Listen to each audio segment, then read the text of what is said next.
Hello दोस्तों, आप सभी का स्वागत है अपने यूट्यूब चैनल इंडियन नॉलेज 100 में। आज आप सभी को बताने वाले हैं कि इलाहाबाद हाई कोर्ट का बहुत बड़ा फैसला आ गया है जो दहेज हत्या पे डिपेंड करता है। तो दोस्तों, दहेज हत्या को लेकर के इलाहाबाद हाई कोर्ट ने क्या फैसला सुनाया है ये आपको बताने वाले हैं। तो सभी दोस्त जानेंगे क्या क्या इसमें आपको बताने वाले हैं, पूरा वीडियो देखेंगे। पहली बात सुन लीजिए, दहेज प्रतिषेध नियम भारत का जो बनाया गया है कानून अधिनियम 1959 है या 61 है, ये सभी को कंफ्यूजन में रखता है। ये बात आपको बताने वाले हैं और इसमें क्या बातें बताई गई हैं वो आपको बताएंगे। इसी की धारा है, दहेज प्रतिषेध अधिनियम की धारा है धारा 3 जो अपवाद में गिनी जाती है। इसके आगे आती है धारा 3 की उपधारा 2 आती है, आगे धारा 4 आती है, धारा 4A आती है, इसके आगे और भी धारा आती है, धारा 304 बी है और आगे धारा 498A है। इतनी धाराओं की जानकारी आपको देने वाला हूं, तो सभी दोस्तों वीडियो को लास्ट तक देखेंगे। और सभी से एक ही निवेदन है कि यदि आप एक सब्सक्राइब और एक लाइक कर देते हैं तो दोस्तों ये बोर्ड की जगह आपको कभी मैं डिजिटल बोर्ड पे पढ़ाता दिखूंगा, तो एक सहायता आपकी मेरे लिए बहुत ही कुछ साबित हो सकती है। सभी दोस्त ये जरूर करेंगे, हमारा ये विश्वास है साथियों। तो चलिए दोस्त अपने बात में आते हैं कि इलाहाबाद हाईकोर्ट ने फैसला सुनाया है, क्या फैसला है और क्या बातें बताई उसने। तो दोस्त आपको बता दें कि दहेज प्रतिषेध अधिनियम यहाँ पे आ जाएगा साथियों। अधिनियम आप याद रखेंगे, यहाँ पे अधिनियम।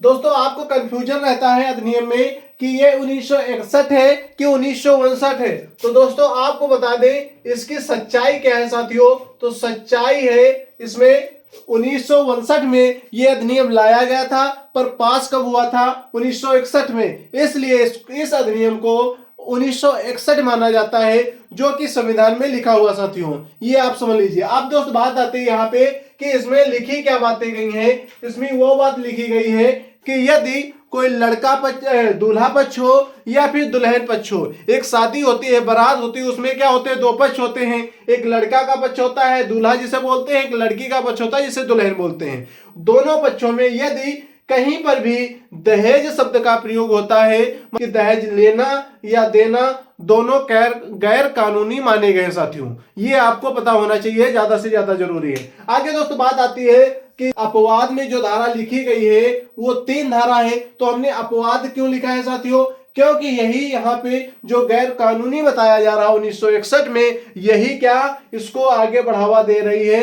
अपवाद में जो धारा 3 लिखी गई साथियों, इसमें लिखा गया है धारा 3 में क्या बातें लिखी गई हैं कि यहाँ पे आप क्या ले सकते हैं? आपसी सहमति। यदि आपसी सहमति है, क्या है दोस्तों? जैसे आपसी सहमति है दोनों पक्षों की, लड़के पक्ष की, दुल्हन दूल्हा के पक्ष के, दोनों पक्ष की अगर आपसी समझौता है कि हम क्या ले रहे हैं? दहेज ना लेकर के सिर्फ गिफ्ट ले रहे हैं। क्या ले रहे हैं? गिफ्ट ले रहे हैं। यदि ये गिफ्ट का नाम यहाँ पे आता है तो ये क्या हो जाएगा साथियों? ये यहाँ पे सरकार इसको मान्यता दे देती है। यहीं पे यदि दहेज नाम का शब्द आ जाए तो दोस्तों यहाँ पे सरकार के लिए गैर कानूनी हो जाता है। तो दोस्तों क्या होता है हमारे देश में, हम लोग यही सोचते हैं कि बाईपास क्या है, तो दोस्तों इसमें बाईपास निकल के आ गया गिफ्ट शब्द। दोस्तों गिफ्ट में ही ये सारी बातें छिपी हैं। यही उपधारा का सबसे अपवाद शब्द यहाँ पे लिखा गया गिफ्ट।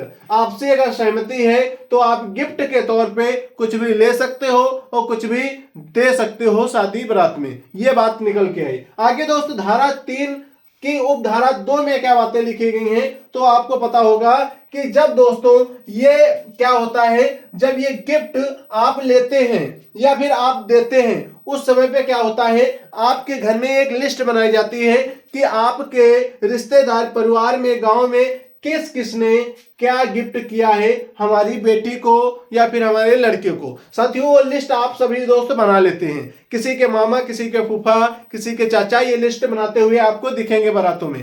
पर दोस्त होता क्या है, ये बनाते किस लिए हैं? ये बनाते इसलिए हैं कि जिससे कि ये पता चल सके कि हमारे बेटी को किस किसने दान किया है। क्योंकि कन्यादान का यहाँ पे रहता है ऑप्शन कि हमारी बेटी को कौन कौन कन्यादान कर रहा है और कितने पैसे कर रहा है। जैसे आपने देखा कि लिफाफा में 100 रुपए कर गया, 500 रुपए कर गया, वो हम लोग लिख लेते हैं। अब दोस्त बात आती है यहाँ पे कि ये गिफ्ट के नाम पे दहेज चल रहा है। आगे दोस्तों उपधारा में यही बात बताई गई है कि आप जो गिफ्ट लेते हैं या फिर देते हैं उसकी पूरी आपके पास लिस्ट होनी चाहिए। पहली बात तो लिस्ट होनी चाहिए या सूची होनी चाहिए, आपके पास सूची बनी होनी चाहिए कि आपने क्या क्या दिया है। और ये सूची है साथियों, इस पे दूल्हा और दुल्हन के नाम भी होना चाहिए साथियों। अगर दूल्हा दुल्हन के हस्ताक्षर नहीं है तो ये सूची मान्य नहीं होगी। किसी भी कोर्ट में आप जाकर केस करोगे तो कभी मान्य नहीं होने वाली साथियों। आगे दोस्त बात आती है कि धारा 4 में लिखी गई बातें आपको ये भी मालूम होना चाहिए। धारा 4 में वो बात लिखी गई है जिसको कहते हैं बिचौलिया। क्या कहते हैं दोस्तों? बिचौलिया। बिचौलिया जो होता है इसको हमारे जो आसपास के इलाकों में कहा जाता है, आपके यहाँ कुछ और कहा जाता होगा, मेरे यहाँ ये कहा जाता है मजवानी। ये साथियों हमारे यहाँ इधर कहा जाता है ये शब्द।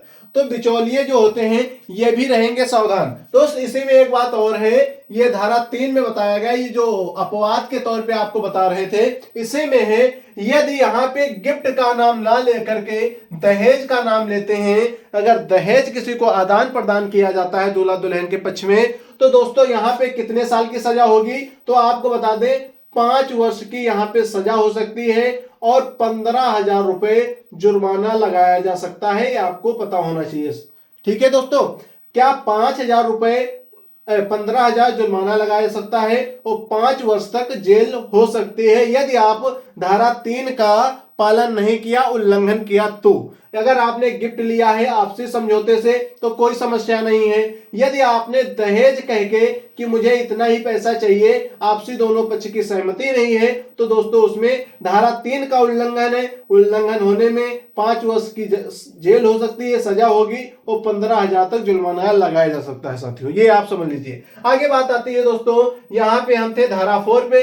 धारा 4 पे आपको बताया गया है कि बिचौलिए, यदि बिचौलिए मझवानी जो होते हैं वो यदि किसी भी अभिभावक या फिर जो लड़की या लड़का पक्ष के माता पिता हैं या फिर किसी रिश्तेदार से यह कहलवाते हैं कि हमें ये गाड़ी चाहिए, हमें दहेज में ये चाहिए, क्योंकि इसमें क्या रहता है साथियों, यहीं पे एक बात रहती है कि जब ये बिचौलिया बोलता है, क्योंकि बिचौलिया ही शादी कराता है, तो सारी बातें बिचौलियों के माध्यम से ही इधर उधर आदान प्रदान होती हैं सारी बातें। तो दोस्तों इसको भी बताया गया है कि यदि कोई भी बिचौलिया कभी दहेज की बात करता है तो दहेज की बात में उसे कितने साल की सजा होगी, ये आप जरा सुन लीजिए। कम से कम 6 महीने, कम से कम 6 महीने, ज्यादा से ज्यादा 2 वर्ष। कितने वर्ष दोस्तों? 2 वर्ष इसको सजा हो सकती है, नहीं तो 10,000 का जुर्माना भी इस पे लगाया जा सकता है साथियों, ये भी आपको पता होना चाहिए। तो मजवानी बिचौलिए भी सावधान हो जाएं, क्योंकि आपके लिए भी कानून बन चुका है, भारत सरकार द्वारा लाया जा चुका है। आगे दोस्तों बात आती है कि धारा 4A में, धारा 4A में क्या बताया गया है, जो ऑनलाइन के माध्यम से जो लोग प्रचार करते हैं, प्रचार कैसा दोस्तों, जो दहेज का प्रचार करेंगे, दहेज के नाम पे जो प्रचार करेंगे, सोशल मीडिया पे करेंगे, उनके ऊपर भी केस हो जाएगा। कैसा केस हो जाएगा जरा देख लीजिए। केस होगा साथियों उनसे 6 महीने से लेकर के 2 साल तक उनकी कैद हो सकती है। क्या हो जाएगी? सजा हो जाएगी। कम से कम 6 महीने, ज्यादा से ज्यादा 2 वर्ष। और इन पे कितना चालान लगेगा आपको बता दें, 15,000 रुपए जुर्माना इन पे लग सकता है साथियों। आगे बात आती है यहीं पे, आपको ये धारा हमने कैद करके रखी है तो आप लोग इन पे ज्यादा फोकस देंगे, क्योंकि यही आपके सबसे महत्व वाली है दोस्तों। अब आपको बता दें यहीं पे एक बात आती है कि ये सारी दहेज वाला मैटर क्यों चल रहा है। तो दोस्तों जब कभी आपने देखा होगा एक लड़का होता है, उसकी शादी जल्दी नहीं होती है, यदि उसे कोई नौकरी मिल जाए, कहीं पे सरकारी काम करने लगे या फिर कहीं पे वर्क फ्रॉम हो जाए, तो उसमें क्या रहता है, उसकी शादी बहुत ही जल्द हो जाती है। तो दोस्त इसमें लड़कों का क्या कहना है कि दहेज शब्द का हम प्रयोग नहीं करते हैं, पर कोई ऐसे लड़की देने को तैयार नहीं होता, इसलिए हमें यह मजबूरन रहता है कि हमारा एजुकेशन में इतना खर्चा हुआ है, आपको इतना पैसा देना पड़ेगा तभी हम शादी करेंगे। तो उसमें क्या रहता है, एक लड़की बस से यही कहा जाता है कि आप जब शादी कर रहे थे, पहले नहीं किया जब हम बिना रोजगार के थे, अभी क्या रोजगार मिला तो आप मुझसे नहीं शादी करके मेरी नौकरी से शादी कर रहे हैं, इसलिए ये दहेज की प्रथा बहुत ही आगे बढ़ती रहती है तेजी से। यही बात के लिए यहाँ पे ये कानून लाया है जिसका नाम है दहेज प्रतिषेध अधिनियम 1961-1959। आप लोग कभी नहीं याद करेंगे, ठीक है। आगे दोस्तों बात आती है धारा 304 बी की। धारा 304 बी शायद ही किसी को ना मालूम हो, पर मैं आपको बताने जा रहा हूं, तो याद रखना साथियों, क्योंकि ये दो धारा अगर आपने याद कर ली तो आपको जेल कोई नहीं पहुंचा सकता, ये मेरी शर्त रखिए। दोस्तों धारा 304 बी में क्या लिखा गया है, ये आप पहले बात समझिए।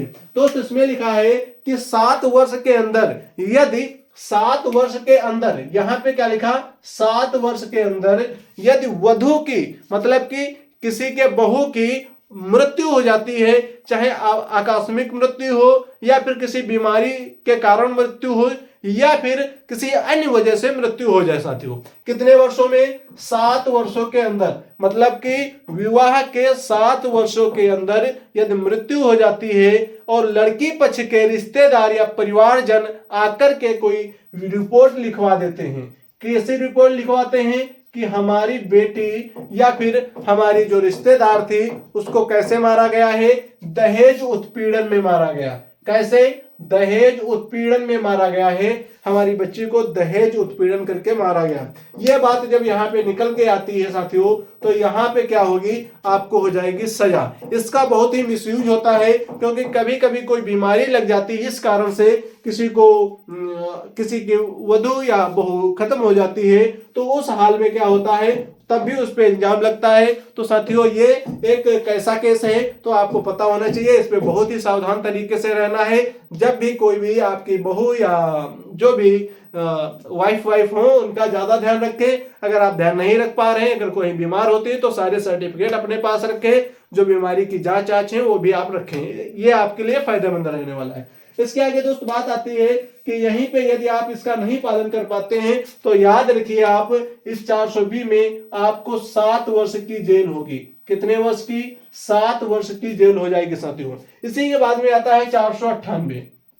498 क्या कहता है, ये आपको बहुत ही जरूरी है साथियों। आज इसमें क्या लिखा गया है, क्रूरता।